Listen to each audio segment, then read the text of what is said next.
Il s'est ouvert ce lundi 21 mars à Kinshasa, l'atelier d'information et de concertation sur le projet faire de la réserve de biosphère de Yangambi un pôle scientifique d'excellence sur le climat et la biodiversité. Cet atelier de 2 jours vise à adresser une cartographie institutionnelle des institutions et acteurs actifs dans le paysage de Yangambi et d'identifier les synergies d'action à mettre en œuvre, en particulier avec le service étatique et les communautés locales. Aujourd'hui, nous sommes confrontés aux questions de changement climatique. Donc, la réserve de biosphère de Yangambi aura donc des tours à flux pour capter le carbone. Et ça va vraiment aider à faire en sorte que les choses aillent bien. Deuxièmement, la biodiversité, vous savez que le Congo reste une solution pour l'ensemble du monde entier, parce que après l'Amazonie, nous sommes le 2e pays avec le plus de forêts qui capturent donc le carbone. Donc, je pense que ce projet-là est très important pour, à la fois, comme l'a dit la sous-directrice générale de l'UNESCO pour les sciences, est à la fois important pour le Congo, mais pour le reste du monde. C'est un projet pilote qui pourrait être dupliqué ailleurs. L'Institut national d'études et de recherche agronomique INERA en sigle, partenaire de ces projets, s'est dit engagé activement à accorder une importante considération à la réserve de biosphère de Yangambi. Aujourd'hui, le projet réserve de biosphère de Yangambi, centre d'excellence, qui nous réunit à ce jour, vient au bon moment et nous nous en réjouissons réellement. Suivant son objectif de contribuer à renforcer le rôle de la réserve de biosphère de Yangambi en tant que site modèle d'observation pour le développement durable, grâce au suivi des données socio-économiques, de la biodiversité et du changement climatique. L'INERA s'engage donc à collaborer en tant que partenaire de cet important projet et s'engage en s'impliquant activement à mettre en profit du projet ses ressources humaines selon les besoins, ses collections et ses différentes bases de données. Ici est de noter que ces projets contribueront non seulement à la fonction logistique de la réserve de biosphère, mais aussi renforcera sa fonction intégrée de conservation et de développement. C'est dans l'avant-midi de ce samedi 19 mars 2022 qu'a s'est ouvert à Goma, chef-lieu de la province du Nord Kivu, la première conférence internationale sur les volcans de Virunga sous le thème « La surveillance et la gestion des risques volcaniques ». Cette première conférence internationale sur les volcans a été présidée par les ministres d'État en charge d'aménagement du territoire, Guy Lando, et représentant du président de la République Félix Tshisekedi, en présence du représentant spécial adjoint du secrétaire général de l'ONU, Kassim Den, et de nombreux invités. Dans son allocution, son Excellence Guy Lando a indiqué que ces assises s'inscrivent dans la matérialisation de la vision du premier citoyen congolais, plaçant le bien-être de la population au centre de l'action gouvernementale. Ce dernier a également appelé les conférenciers à dresser un état des lieux de la gestion des éruptions volcaniques de la région et à proposer des mesures de prévention et approches des communications différentes. C'est grâce à sa vision qui place le bien-être des populations au cœur de l'action gouvernementale que cette première conférence internationale sur la gestion des volcans de Virunga s'organise. Ni d'aider ses autres hautes responsabilités, Son Excellence, Monsieur le Président de la République, chef de l'État, je cite Félix Antoine Tshisekedi Tshilombo, serait parmi nous aujourd'hui. Les objectifs généraux et spécifiques à signer ainsi que les résultats attendus de nos assises sont multiples. Je nous invite tous à un travail acharné afin de produire des recommandations pertinentes pour permettre à tous les acteurs impliqués de jouer pleinement leur rôle dans la prévention et la gestion des risques volcaniques dans le Virunga, en ce qui concerne particulièrement la caractérisation des impacts sociaux, économiques, sanitaires, territoriaux, migratoires et environnementaux. Notons que ces assises se tiennent du 19 au 21 mars. Les volcanologues et chercheurs vont s'atteler à faire le point sur les comportements des volcans Virunga dans les contextes tectoniques. Le route universitaire Kapela-Ekimwenza se trouve dans un état de délabrement très avancé. Les trous par-ci, Le zoo par là, cette route principale qui mène vers le rond-point Ngaba et Victoire est devenue impraticable. Interviewés dans l'une des émissions Kinshasa et Angoyo d'Environews Télévision, les habitants et les conducteurs de ces coins de la capitale se plaignent. Les autorités qui sont responsables de cette situation, des trous partout à Kapela, Kimwenza. Pourtant, ils nous avaient promis de les réhabiliter. Malheureusement, aucune solution.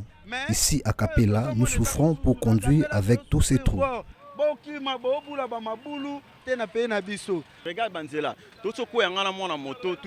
Je viens d'être renversé avec un motard à cause de ces trous. De l'autre côté, les véhicules ne circulent plus. Il nous arrive de remplir ces trous par des pierres. Mais à fin de compte, la pluie finit par les emporter.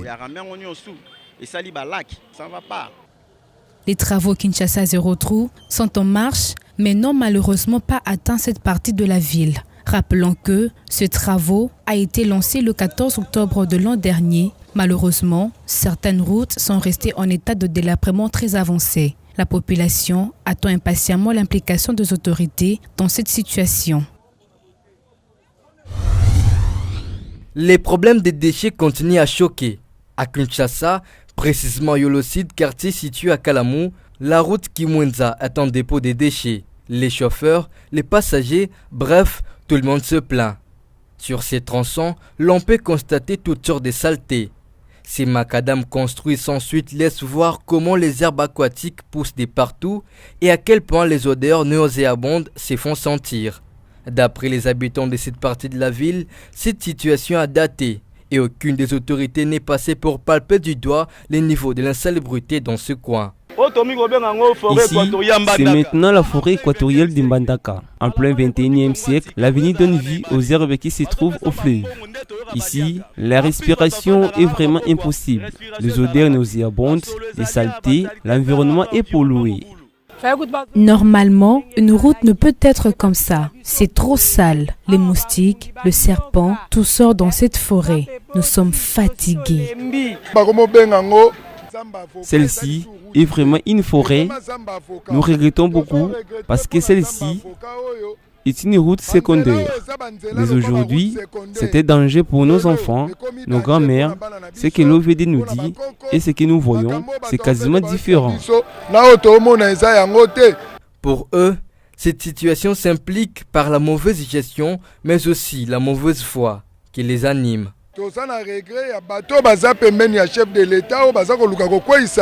Nous regrettons les comportements des gens qui sont proches du chef de l'État et qui cherchent à salir son image. L'OVD et les autres sont-ils des oiseaux de même plumage?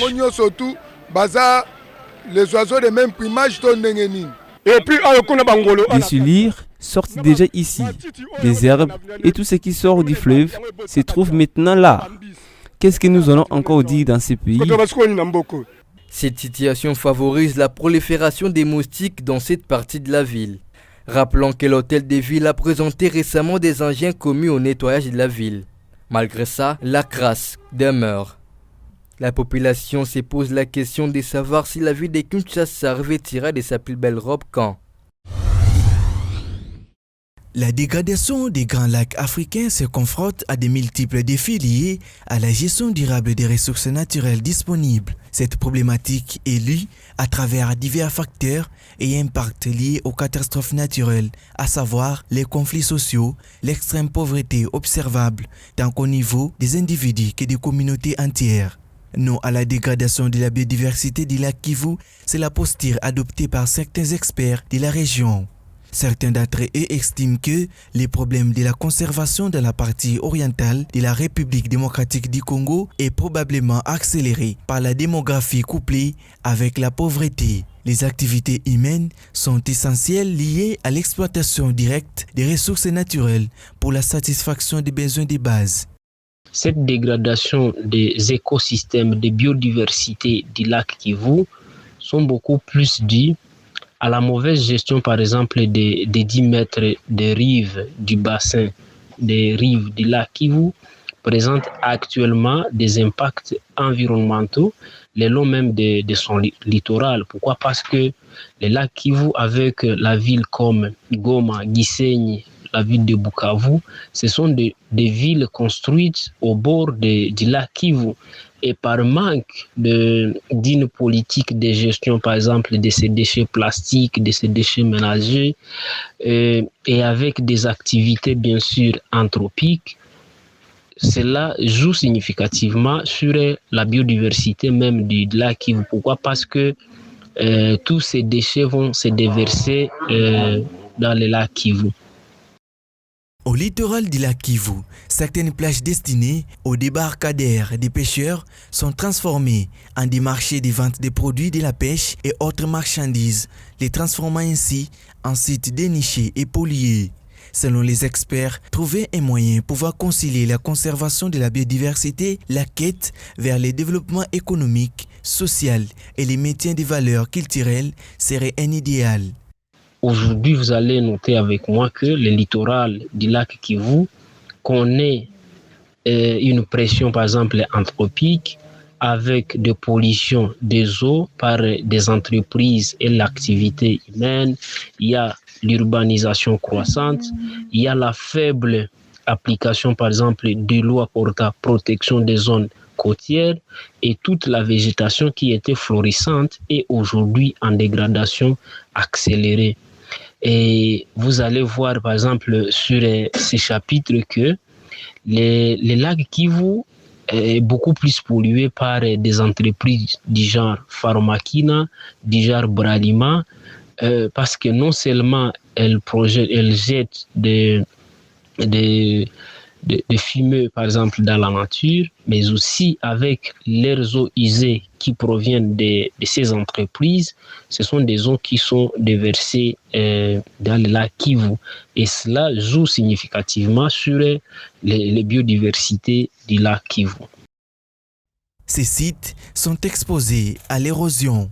Certains habitants ont entrepris de détruire les littoraux. Les zones côtières sont de très grande importance car elles constituent un habitat naturel de multiplication des poissons, mais aussi elles sont des zones sensibles à l'activité humaine.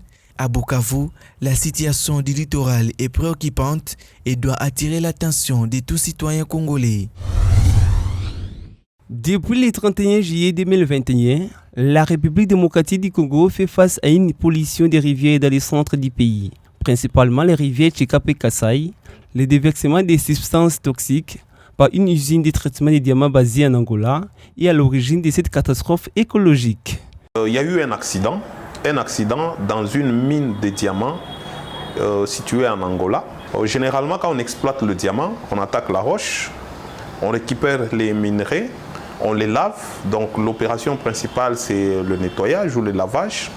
Et les résidus qui en sortent après le lavage sont généralement stockés dans un bassin. Et les résidus c'est sous forme de boue qui étaient retenus dans la digue, se sont déversés dans la rivière et ont coulé de l'Angola jusqu'en RDC en atteignant les rivières Kasaï et Tchikapa et en entraînant des dégâts sur le plan environnemental. Lors d'une conférence de presse animée jeudi 10 septembre 2021, la vice-première ministre en charge de l'environnement et du développement durable s'était montrée optimiste quant à la réparation des dégâts par l'entreprise minière de Katoka. 8 mois après les dégâts, aucun résultat n'est encore connu jusqu'ici, malgré la commission mixte Angola-RDC qui était à pied d'œuvre pour évaluer les dégâts causés, en vue d'éventuelles réparations en faveur des populations victimes. Effectivement, nous avons été conviés à une réunion mixte, je peux dire, à laquelle la délégation angolaise constituée des responsables politiques. La réunion a tourné autour de l'examen de cette question. C'est vrai, ce n'est pas de ma responsabilité de donner les conclusions ou le compte rendu de cette réunion. Du côté du ministère de l'Environnement, c'est un silence radio. Depuis le briefing de presse, la vice-première ministre n'a plus trouvé d'intérêt à revenir sur ces sujets. À en croire certains scientifiques, la RDC n'a pas de chance de se faire dédommager car aucune démarche sérieuse n'a jusque-là été entreprise pour appliquer le principe du pollueur-payeur. Pour ces scientifiques, l'État congolais devrait s'appuyer à ses propres valeurs s'il veut la réparation. Normalement, quand il y a un différend comme celui-là, la première chose, c'est de prélever les échantillons, analyser pour déterminer la nature du polluant et la quantité de ce polluant-là Et deuxième étape, comparer les valeurs trouvées aux normes nationales. Vous dites voilà, vous avez déversé dans nos cours d'eau tels déchets et les valeurs qu'on a enregistrées sont au-delà des valeurs légales. En ce moment-là, ça devient un problème. Un point de vue qui n'est pas partagé par les laboratoires d'analyse environnementale qui a mené des études d'impact environnemental sur ces deux rivières polluées. Pour ces laboratoires, la RDC a ses propres valeurs. Les résultats ont été déjà déposés au niveau des décideurs. Il faut dire qu'en matière de pollution, nous avons déjà des normes congolaises. Ces normes sont consignées notamment dans le règlement minier. Mais ces normes ne sont pas complètes. Pour certains paramètres, il n'y a pas de référence. Pour ces paramètres, nous sommes allés au-delà, nous sommes allés chercher dans des législations internationales. Nous avons essayé de passer en revue les différentes normes, les comparer avec les normes congolaises là où il y en a, et là où il n'y en avait pas, nous avons notamment recouru aux normes de l'Organisation mondiale de la santé. Cette situation défraie toujours la chronique et partage l'opinion congolaise. Certains s'interrogent sur l'existence même de ces dossiers judiciaires et la légèreté avec laquelle les autorités locales et nationales gèrent cette crise. Le gouvernement, à ce jour, n'a pas identifié toutes les victimes. C'est grave comme gouvernement, c'est grave comme responsabilité. On ne sait pas combien ont été touchés, ils sont répartis où. On ne sait rien jusqu'aujourd'hui. Et quand vous voyez, c'est comme si c'est passé, donc chance, les qui n'ont déjà. Non, on dit non, ce sont des Congolais qui sont morts, il ne faut pas laisser passer ça comme ça. Tout est en fait clair. Il n'y a rien à entendre de l'Angola en termes de réparation ou compensation. Les dossiers semblent être clos, malgré qu'une action à la responsabilité civile a été initiée par le lit de Chikapa. Guy Mafuta, plus de 7879 plaintes ont été récoltées contre l'entreprise minière de Katoka, dont le procès devrait avoir lieu ce lundi 21 mars 2022. La rédaction d'Environ News a essayé de joindre Guy Mafuta pour plus d'informations, mais sans succès. Puis avant l'annonce de cette catastrophe par les autorités, la population riveraine utilisait ces eaux polluées et consommait également les poissons qui flottaient sur la surface de ces rivières, ce qui a occasionné 4502 cas de diarrhée, dont 12 cas de décès. Un bilan non actualisé jusqu'à ce jour.